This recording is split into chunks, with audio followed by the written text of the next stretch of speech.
തളിക്കുളം ശ്രീ ധർമ്മശാസ്ത്ര ക്ഷേത്രത്തിലെ ഉത്രംവിളക്ക് മഹോത്സവം ഫെബ്രുവരി 4, 5, 6 തീയതികളിൽ ആഘോഷിക്കുമെന്ന് വാർത്താ സമ്മേളനത്തിലൂടെ അധികൃതർ അറിയിച്ചു.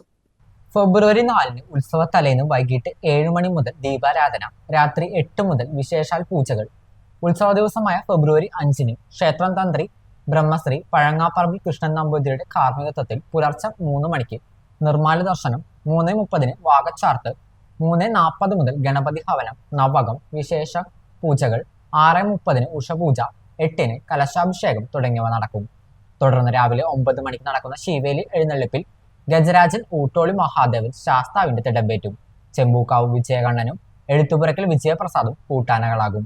ഉച്ചയ്ക്ക് 11 മുതൽ 3 മണി വരെ 5000-ഓളം ഭക്തജനങ്ങൾക്ക് അന്നദാനം. ഉച്ചയ്ക്ക് 11 മുതൽ 2:40 വരെ 9 കാവടി ആഘോഷ കമ്മിറ്റികളുടെ നേതൃത്വത്തിലുള്ള എഴുന്നള്ളിപ്പുകൾ ക്ഷേത്രാങ്കണത്തിൽ എത്തിച്ചേരും.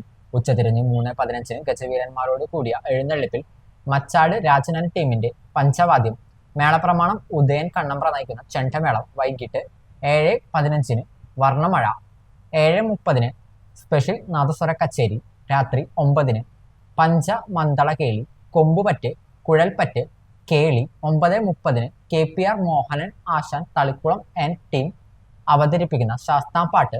രാത്രി 10:30 തളിക്കുളം ശ്രീ ശങ്കരനാരായണ ക്ഷേത്രത്തിലേക്ക് മാലയ്ക്ക് പോകൽ. 11:40 മുതൽ 12:40 വരെ ഭസ്മക്കാവടി.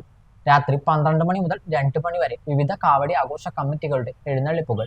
പുലർച്ചെ 3:30 നടപ്പുര പഞ്ചവാദ്യത്തോടു കൂടിയ ആന എഴുന്നള്ളിപ്പ് തുടങ്ങിയ ആഘോഷ പരിപാടികൾ നടക്കുമെന്ന് തൃപ്പയാൽ നടത്തിയ വാർത്താ സമ്മേളനത്തിലൂടെ general convener Sukhildas TR, chairman Janardhanan TR, ഭാരവാഹികളായ മദനൻ TR, സുധാകരൻ TV, മേൽശാന്തി TR ഷൈജു തുടങ്ങിയവർ അറിയിച്ചു.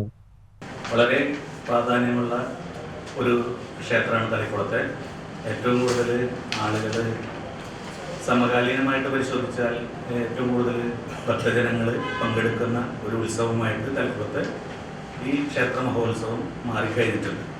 അപ്പോൾ പല തളിക്കുളത്തിൻ്റെ വിവിധങ്ങളായ ദേശങ്ങളിൽ നിന്ന് വരുന്ന 9ഓളം സെറ്റ് കാവടി ഘോഷയാത്രകൾ, അതിലുൾപ്പെടുന്ന ഒരു ശൂലം വരവ് കമ്മിറ്റി ഒക്കെ ഉൾക്കൊള്ളുന്ന രീതിയിലാണ് ഈ കാവടി ഘോഷയാത്രകൾ നമ്മുടെ ക്ഷേത്രത്തിലേക്ക് 2 നേരങ്ങളിലായിട്ട് വരുന്നത്.